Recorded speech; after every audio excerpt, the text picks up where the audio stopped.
What if the most feared punishment in ancient Greece was not delivered by warriors, kings, or generals, but by the very voices said to speak for the divine? Imagine standing before an oracle, carrying a message believed to be guided by sacred forces, only to watch it be dismissed, rejected, or condemned. What happened next was far more terrifying than a simple accusation of error.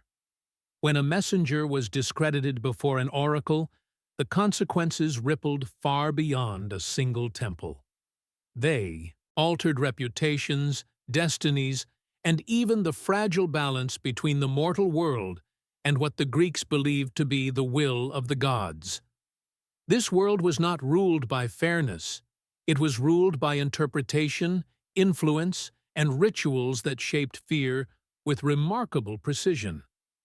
In the shadows behind the marble columns, beyond the fragrance of burning incense, lay a system designed to protect the oracle's authority at any cost.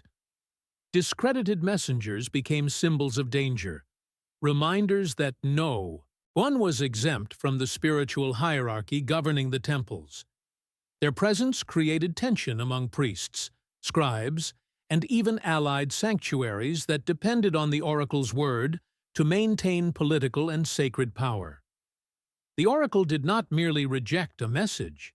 She rejected the person, dissolving their worth in a society where divine favor meant survival. And every whisper of disapproval became fuel for deeper rituals meant to reinforce obedience and fear. The rejected message was only the beginning. The ancient Greek belief in divine communication meant that a dismissed prophecy threatened the entire spiritual structure.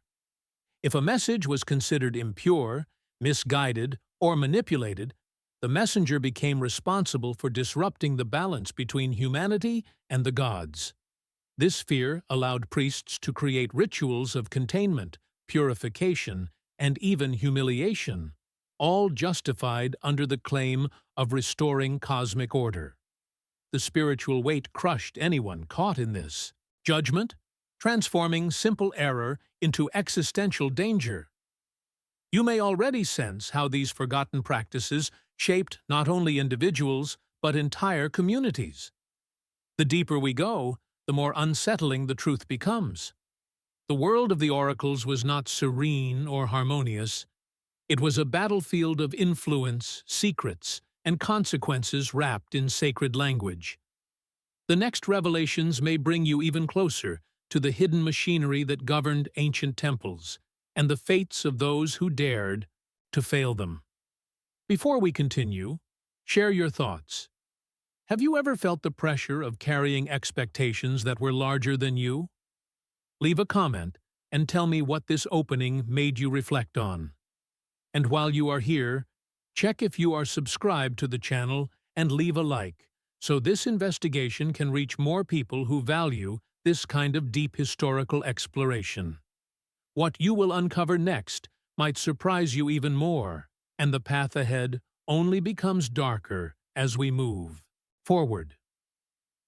The moment a messenger was declared unworthy by an oracle, a silent transformation began to unfold around them. The priests did not need to raise their voices or point fingers. The power of the oracle's disapproval alone was enough to shift the atmosphere inside any sacred sanctuary. From that instant, the messenger became an object of suspicion, watched closely, as if every movement might reveal the hidden reason behind their failure. In the world of ancient Greece, where divine interpretation shaped political decisions and personal destinies, even a hint of impurity in a message could turn into a shadow that followed someone for the rest of their life. The fall of a messenger did not happen dramatically, at least not in the way stories often imagine. It happened slowly, step by step, through gestures, glances, and the strict control of temple officials. Their status changed the moment the oracle's verdict was spoken. People stepped back slightly as they passed. Conversations lowered to whispers. The priests began documenting every detail surrounding the rejected message. Writing down observations meant to justify future actions. The messenger was still inside the temple, yet already separated from the world they had known. Even allied temples, those that depended on the oracle's guidance, would eventually receive reports explaining why this individual should no longer be trusted. What frightened many was not the rejection itself, but how irreversible it became. Once an oracle declared a message flawed, no temple dared question the decision. To do so would suggest doubt in the gods, and doubt in the gods was the most dangerous accusation of all. The messenger found themselves trapped within a system designed to protect sacred authority. Even if their intentions had been pure, even if the message had come from honest devotion, there was no space for correction or explanation. The verdict was final, and its consequences immediate. This fall was not only spiritual but also social. Families associated with the messenger faced quiet but increasing pressure. Traders refused to engage with them. Local leaders avoided public association. Every temple across the region, even those with long-standing alliances, aligned themselves with the oracle's judgment. What began inside a single sanctuary spread outward, tightening its grip on every aspect of the messenger's existence. People in allied temples interpreted the failure as a sign that the messenger had angered divine forces, and this belief justified their distance. The system needed someone to carry the burden of error, and the messenger became that person. Yet the most unsettling part was how carefully this process was orchestrated. It seemed to occur naturally, as if it was simply the way society functioned. But behind the scenes, priests from allied temples communicated discreetly, exchanging information to maintain unity. They monitored reactions and adjusted their responses accordingly, ensuring that the discredited messenger had no opportunity to regain trust. The fall was, in truth, a controlled descent, shaped by ritual patterns that safeguarded the oracle's influence and protected the fragile network of sacred power they all depended on. And as this invisible machinery tightened its hold, the messenger found themselves pushed into the next stage of punishment, one that appeared less dramatic from the outside, but carried far darker implications. Once, a messenger had been discredited by an oracle. The punishment began quietly, almost imperceptibly, within the allied temples that had once welcomed them. It was not a matter of physical harm at first, but a carefully orchestrated series of subtle humiliations designed to break the spirit without drawing the attention of outsiders. Priests and temple officials enacted routines that appeared ordinary, assigning the messenger menial tasks, questioning their knowledge repeatedly, and observing their behavior under the scrutiny of others. These actions created an environment in which every misstep, every hesitation, could be interpreted as confirmation of guilt. What had been a messenger of divine intent was now under the relentless weight of suspicion, isolated and watched in every corner of sacred halls. The nature of these veiled punishments was psychological in the extreme. Allies of the oracle would not directly confront the messenger with accusations, because the authority of the divine could not be questioned. Instead, they implemented rituals that blurred the line between devotion and submission, demanding precise repetition of chants, careful arrangement of offerings, and meticulous adherence to ceremonial details. One error, even minor, could provoke admonishment, public embarrassment, or exclusion from temple functions. These were not overt executions or imprisonments, yet the impact was profound. The messenger's presence became a constant reminder of fallibility, and the air of reverence around them began to erode under the weight of continuous scrutiny. Allied temples played a critical role in reinforcing these punishments. While they outwardly maintained solidarity with the discredited messenger, they secretly observed and reported back to the central oracle. ensuring that the chain of judgment extended beyond a single sanctuary. These communications were often encoded in cryptic notes or ritualistic exchanges, designed to maintain secrecy while controlling perception. Even minor gestures, such as the placement of sacred objects, the timing of offerings, or the distribution of ritual space, were manipulated to signal the messenger's diminished status. Over time, these subtle pressures compounded, creating an invisible web that constricted social mobility, sacred trust, and personal confidence alike. In many cases, messengers were compelled to participate in ceremonial duties that highlighted their failure. Tasks previously reserved for trained acolytes or respected attendants were assigned to them, often under the gaze of senior priests who documented their every movement. These ceremonial labors were designed not for spiritual instruction, but for control, a constant reminder that divine favor had shifted, and the messenger's role had been irrevocably altered. The public face of devotion masked the private reality of punishment, so that those outside the temples could not detect the growing tension or the quiet oppression being exercised within. Even more disturbing was how quickly these veiled punishments became institutionalized. Allies of the oracle adopted these methods not merely to enforce obedience, but to safeguard their own positions. By participating in the subtle enforcement of discipline, they demonstrated loyalty to sacred authority and reinforced the hierarchy that had placed the messenger under judgment. Any deviation or sympathy risked drawing suspicion upon themselves. In this way, punishment became a networked mechanism. The discredited individual alone suffered, but the network of temples benefited, their unity reinforced by the shared complicity in maintaining the oracle's dominance.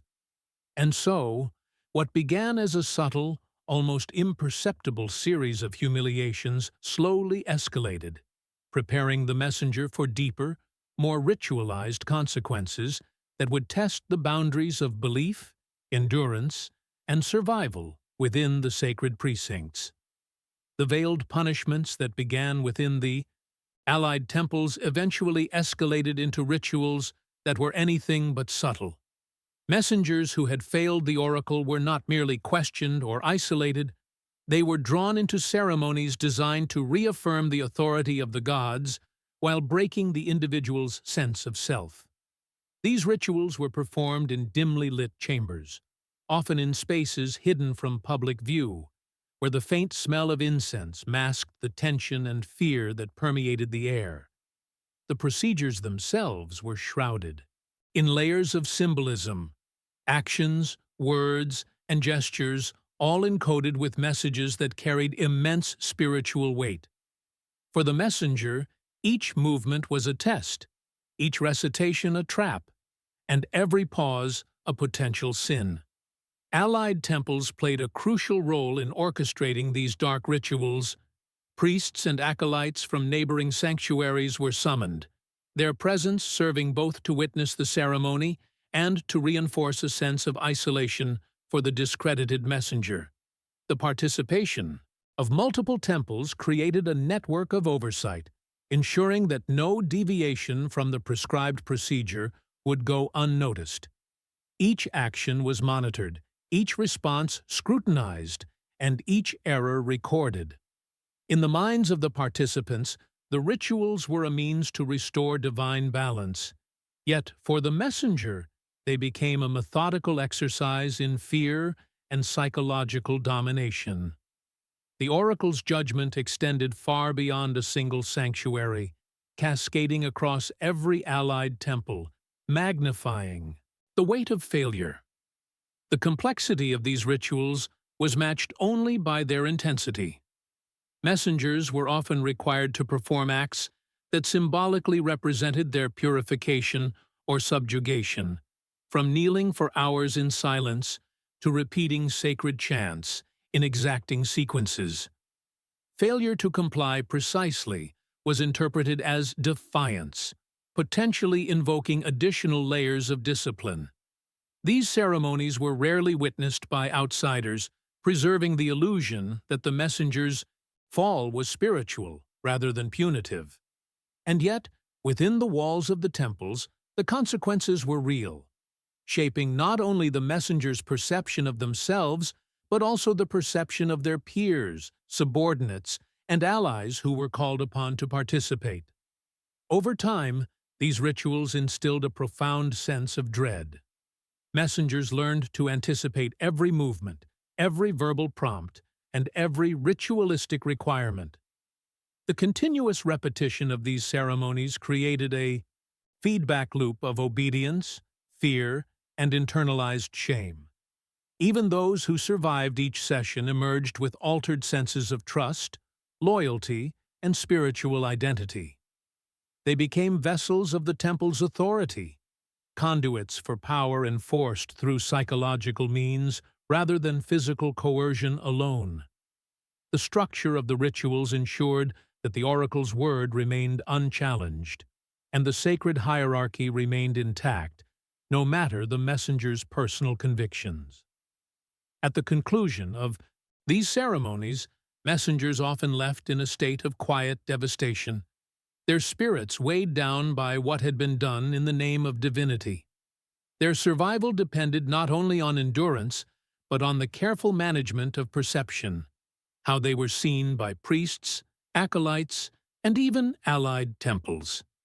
Every gesture, every word, became a reflection of the ongoing ritual, a reminder that disobedience, intentional or otherwise, would be noted and corrected. And yet, amid the darkness and discipline, these practices carried a strange, compelling logic. They reaffirmed power, preserved authority, and perpetuated fear. Now, I want to hear from you. How do you imagine enduring something that challenges not only your body, but your spirit, day after day, in silence?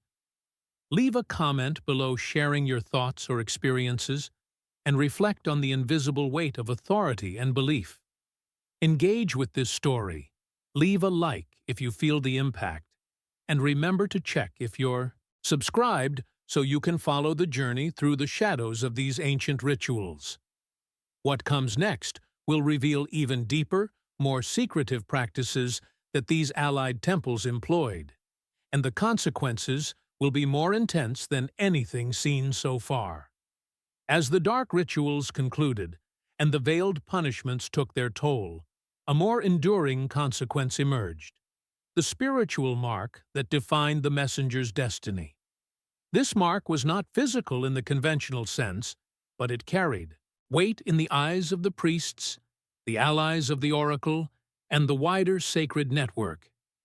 It was inscribed in subtle observations, whispered conversations, and meticulously maintained records. Each discredited messenger was noted, their failure catalogued with precision, and their standing within the intricate hierarchy of temples irrevocably altered. Even the smallest misstep could extend this mark, ensuring that the individual's presence and influence remained under scrutiny for years to come. The spiritual mark functioned as both a warning and a containment mechanism.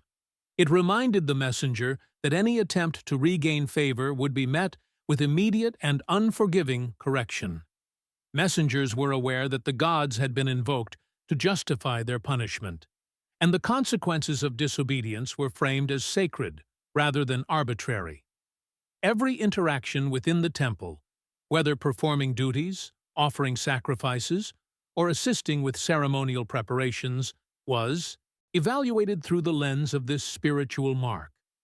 The act of survival itself became a demonstration of endurance under divine judgment, yet it carried the persistent weight of accountability, leaving no space for true autonomy. Allied temples contributed to the reinforcement of this mark. Priests and acolytes communicated discreetly, ensuring that knowledge of a messenger's failure traveled across temple networks. Rituals were performed not only to maintain sacred observance, but also to perpetuate the narrative of the messenger's inadequacy.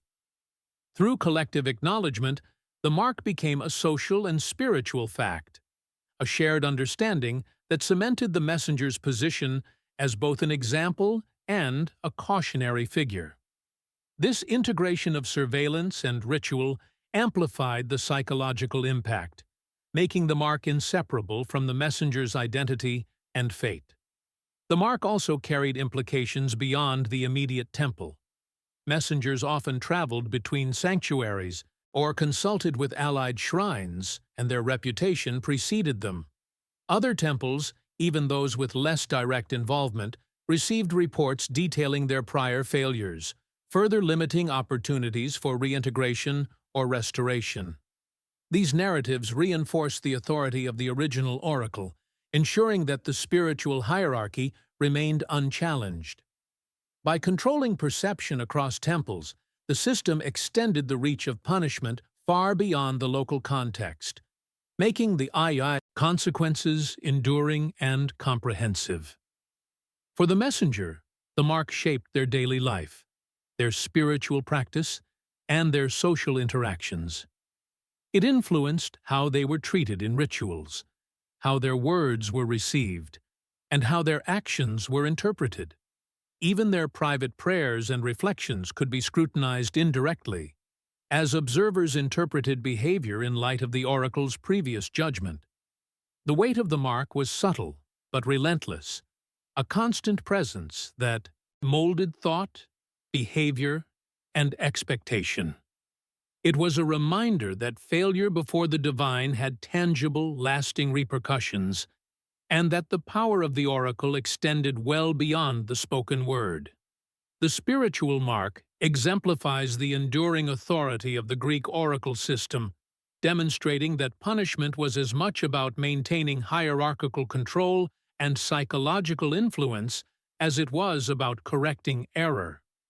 For those who bore it, life became a careful navigation of ritual, observation, and survival, each moment a negotiation between divine expectation and human endurance. As the spiritual mark became firmly established, allied temples found themselves drawn into a silent yet pivotal role in enforcing the messenger's punishment. Their participation was never openly declared, nor was it recorded in public accounts, yet their influence was critical. These temples operated in concert with the central oracle, ensuring that the mechanisms of control extended beyond single sanctuary. Their priests observed, documented, and sometimes guided the rituals, maintaining a careful balance between devotion and authority. The discredited messenger became a focal point for demonstrating loyalty to the divine and to the network of temples, reinforcing hierarchical structures while perpetuating fear. The involvement of allied temples was often subtle, appearing as ordinary ritual assistance or administrative oversight. Priests might arrange ceremonial spaces, oversee the preparation of offerings, or conduct minor observances, all while silently observing the messenger's conduct. Every gesture, every compliance or failure, was reported in discreet ways to the temple in charge of the oracle. The observation was continuous, and the expectation clear. Any misstep, no matter how minor, would be interpreted as evidence of spiritual inadequacy or moral weakness. This system ensured that the punishment was not localized, it became a networked method of enforcement, leveraging collective authority to guarantee obedience and submission. These temples also participated in reinforcing the messenger's social isolation. By limiting access, subtly discouraging interaction, and withholding recognition, allied sanctuaries contributed to the creation of an environment in which the messenger was perpetually reminded of their diminished status. Even during communal ceremonies, the messenger was positioned at the periphery, their presence tolerated but never fully acknowledged.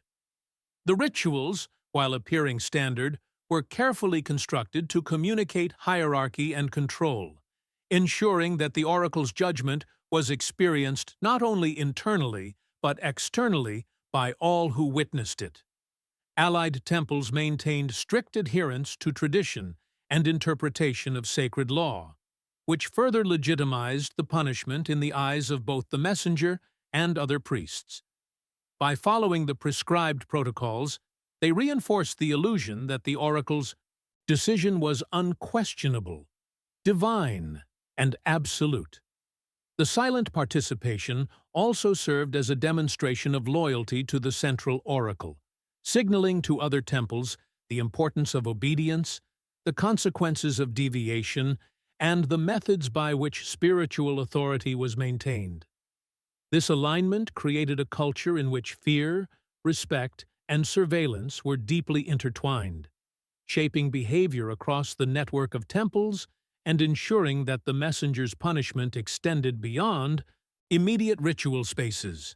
In addition, allied temples occasionally provided logistical support for the rituals, such as preparing sacred implements, maintaining records of ceremonial conduct, and coordinating timings to synchronize actions across multiple sanctuaries.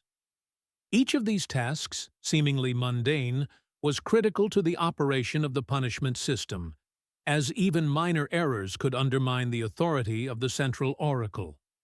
The discredited messenger's every action was magnified, scrutinized, and interpreted in light of these coordinated efforts, demonstrating the reach and sophistication of the spiritual hierarchy. Through their silent participation, allied temples became both enforcers and observers, ensuring that the punishment of the discredited messenger was comprehensive, enduring, and psychologically transformative. By reinforcing ritual, isolation, and surveillance, they amplified the consequences of failure, embedding the messenger's experience within a broader network of control that transcended any single sanctuary, shaping not only the individual but the perception of divine authority across the Greek religious landscape. Beyond the veiled punishments and the silent participation of allied temples, there existed rituals so secretive that few living beings ever bore witness to them. These were practices deliberately concealed from outsiders and often even from the broader community within the temple walls. The discredited messenger was brought into hidden chambers, rooms layered with shadow and scent of burning herbs, where the very architecture was designed to reinforce the weight of divine judgment. Every echo of footfall, every flicker of candlelight, and every whispered instruction carried significance. For the messenger, the experience was disorienting, isolating, and overwhelming, a test of endurance far beyond any known ceremony. In these secretive practices, messengers were compelled to confront their spiritual failures directly. They were asked to recite prophecies, interpret visions, and demonstrate understanding of sacred texts under intense scrutiny. Any hesitation, any uncertainty, could trigger further ritualized consequences. The aim was not mere correction, but transformation, ensuring that the messenger internalized the judgment imposed by the oracle and the allied temples. Every gesture, every utterance was symbolic, meant to reinforce the hierarchy, emphasize obedience, and communicate the inescapable authority of the divine. The secrecy amplified the psychological weight, making each action both a test and a performance, witnessed only by those authorized to enforce the sacred order. These hidden rituals were often interwoven with elements of ritual purification, designed to simultaneously mark, cleanse, and control. Messengers were exposed to symbolic acts of penance, physical endurance, and mental focus, each calibrated to demonstrate humility, submission, and acknowledgement of their diminished status. The ceremonies relied on a precise choreography of movement, timing, and recitation, which the allied priests observed meticulously. Every ritual was a lesson in fear and reverence, a message that the oracle's judgment was absolute and beyond negotiation. The repetition of these secretive practices left deep imprints on the psyche of the messenger, forging a state of heightened awareness and caution that lasted long after the rituals ended. The significance of these secret practices extended beyond individual punishment. They served as a warning to all who might witness, even indirectly, the consequences of failing an oracle's expectation. Allied temples understood the value of these rituals in maintaining order, ensuring compliance, and safeguarding the sanctity of sacred messages. By controlling access, maintaining silence, and restricting knowledge, the temples created a climate in which disobedience and error were not only punished, but also rendered invisible to the wider public, leaving only the messenger's altered behavior as proof of divine authority. The messenger's compliance became a testament to the power of the oracle, while the secrecy of the acts ensured the potency of fear and control. Now, I want to hear from you. How do you imagine surviving experiences that are hidden from everyone else, yet weigh on your soul every moment? Leave a comment sharing your thoughts or reflections on what you just read. Engage with this story. Leave a like if you feel the depth of these secret rituals, and check if you are subscribed so you can continue following this journey through the hidden and shadowed practices of the Greek oracles. What follows will take us even deeper into the consequences for those who dared to challenge divine authority. In the shadows of the Greek temples, beyond the marble columns and incense smoke, there existed a hidden network of records that chronicled the fates of discredited messengers. These were not the grand inscriptions or public decrees meant for all to see. They were meticulously maintained lists, cryptic notes, and carefully coded accounts stored in private chambers.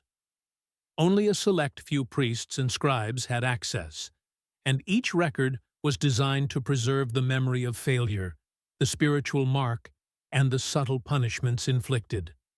For the messengers, the knowledge that such records existed added a layer of psychological tension, a sense that every action, no matter how private, could be traced, interpreted, and remembered for generations. These hidden documents were as much tools of control as they were archives of history. They detailed each ritual, every corrective measure, and the precise responses of the messenger. Observers recorded how the individual complied, hesitated, or displayed signs of defiance, often annotating the outcomes in a language only partially intelligible to outsiders. The complexity of the system ensured that the information could travel across allied temples without losing its meaning, reinforcing the hierarchy and preserving the authority of the oracle. Each entry was more than a note. It was a record of submission, a verification of the messenger's continued alignment, or misalignment, with divine expectations. The survival of these records was both intentional and precarious. Temples took care to store documents in secure locations, sometimes behind false walls or beneath floors, accessible only to those with proper authorization. The act of recording became a ritual in itself, a form of sacred duty that confirmed the alignment of the scribes with the will of the oracle. Mistakes or omissions could be interpreted as negligence, threatening the position of the record keeper as much as the messenger under scrutiny. These archival practices created a network of accountability that stretched far beyond the individual, embedding obedience, fear, and meticulous observation into the very structure of the temples.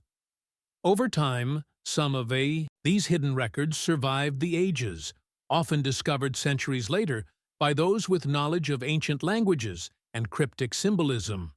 They provide insight not only into the fates of individual messengers, but also into the broader mechanisms of spiritual authority, discipline, and control within Greek religious structures. The detail preserved within these records shows that punishment was not arbitrary, but systematically applied, coordinated, and monitored. Each messenger's experience was documented with precision, creating a chain of evidence that reinforced the sacred order and the consequences of failing it. These surviving accounts reveal a remarkable intersection of ritual, psychology, and administration. The messages, lists, and annotations functioned simultaneously as historical record and mechanism of enforcement. They demonstrate how the Allied temples collaborated to maintain consistency in punishment, ensuring that no messenger could evade observation, correction, or the spiritual consequences of their discredit. The meticulous preservation of these records underscores the enduring influence of the oracle system, showing that even in secrecy, authority could be meticulously exercised, feared, and remembered. The existence of these hidden archives reminds us that much of history is shaped not by what is publicly visible, but by what is carefully recorded, controlled, and transmitted behind closed doors. The lessons contained in these ancient texts continue to echo, shedding light on the calculated methods of surveillance, discipline, and influence that guided the lives of those who dared to carry messages for the gods. For messengers who survived the trials, the repercussions of discreditation extended far beyond the temple walls, leaving an enduring imprint on their lives, communities, and spiritual identities. Once marked by the oracle and recorded in the hidden archives, they carried the weight of suspicion and judgment into every subsequent interaction. Their reputation preceded them, whispered among allied temples and observed in distant sanctuaries. Even those who had once trusted them approached with caution, aware that association with a failed messenger could bring indirect scrutiny, diminished influence, or even social ostracism. The psychological impact was profound. Every step, every word, every ritual observance became a careful negotiation with the unyielding legacy of divine authority. The consequences were not limited to personal reputation. They affected every sphere of social and spiritual life. Messengers were frequently denied access to certain rituals or barred from participating in sacred councils. Invitations to contribute to prophetic interpretations were rescinded. In some cases, families or patrons aligned with the messenger found themselves subtly pressured to distance themselves or face implicit disfavor. In this way, the ripple effect of the oracle's judgment extended beyond a single individual, shaping networks of influence and hierarchy within the Greek religious landscape. Failure, once declared, became a public and private reality, cemented in both perception and practice. The psychological dimension of these consequences was deliberate and sophisticated. Messengers learned that deviation, hesitation, or error in interpretation could invite scrutiny, isolation, or additional veiled punishments.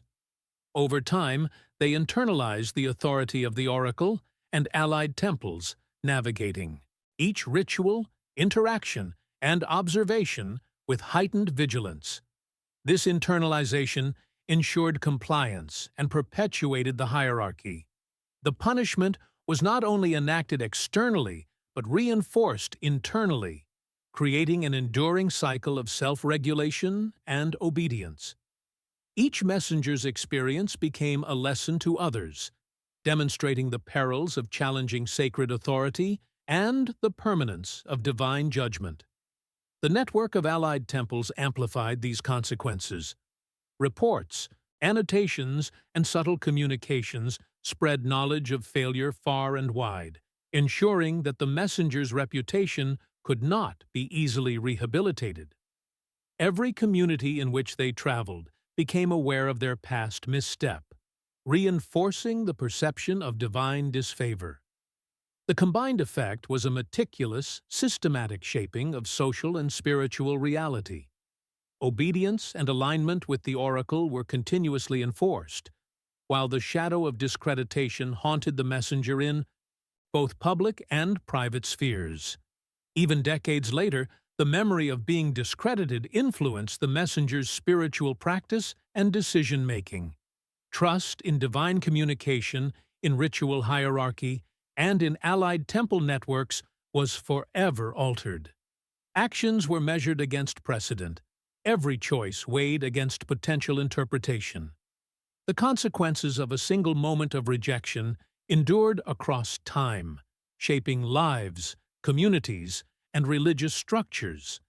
They also ensured that the authority of the oracles remained intact, unchallenged, and deeply embedded within the network of allied temples. These enduring effects illustrate the profound sophistication of the Greek oracle system. It was not only concerned with delivering messages, but with maintaining the integrity of authority, the coherence of allied sanctuaries, and the psychological compliance of those who served within the sacred hierarchy. The fate of the discredited messengers demonstrates that failure before the gods was never temporary. It cast a shadow that would influence every aspect of life, belief, and ritual for the rest of their days. The ultimate consequence of the oracle's judgment was not simply the survival or downfall of a single messenger.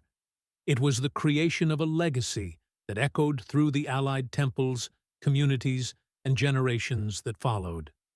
Messengers who endured the secretive rituals, the veiled punishments, and the spiritual markings carried the memory of these experiences as an indelible part of their identity. Every movement, every gesture, every carefully repeated chant became a testament to the enduring authority of the oracle and to the meticulous structure of control exercised by the temple network. The lessons they embodied were both cautionary and instructive. Failure to uphold divine expectations was never forgotten, and the consequences extended far beyond the moment of rejection. This legacy was also preserved in the subtle practices and oral histories transmitted between temples. Priests and scribes recorded not only the errors, but the resilience, the compliance, and the responses of the messengers, ensuring that future generations understood both the power of the oracle and the cost of disobedience. The stories were fragmented, shared only with those initiated into the sacred hierarchy, yet their influence was profound. They shaped training, dictated protocol, and reinforced obedience, maintaining continuity across time and space. Messengers became living examples, their experiences woven into the fabric of ritual practice, guiding new generations in the delicate balance between devotion and survival. For the messengers themselves, the impact was long-lasting. Many carried scars of psychological strain, the weight of constant observation, and the memory of secret rituals into every subsequent task and interaction. Their understanding of spiritual authority was transformed, shaped by the knowledge that any error could provoke scrutiny, ritualized discipline, or social isolation.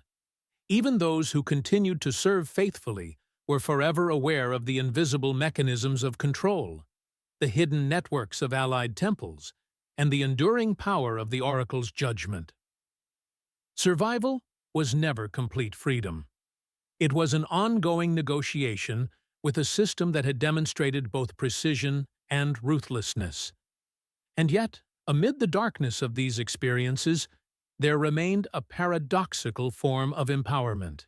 Those who endured became repositories of knowledge, silent witnesses to the extent of the oracle's authority, and the meticulous orchestration of ritual discipline. Their memories preserved the structure, the logic, and the psychological sophistication of the sacred hierarchy. They embodied the consequences of defiance and compliance alike, leaving a legacy that informed every subsequent interaction, decision, and ritual performance within the temples.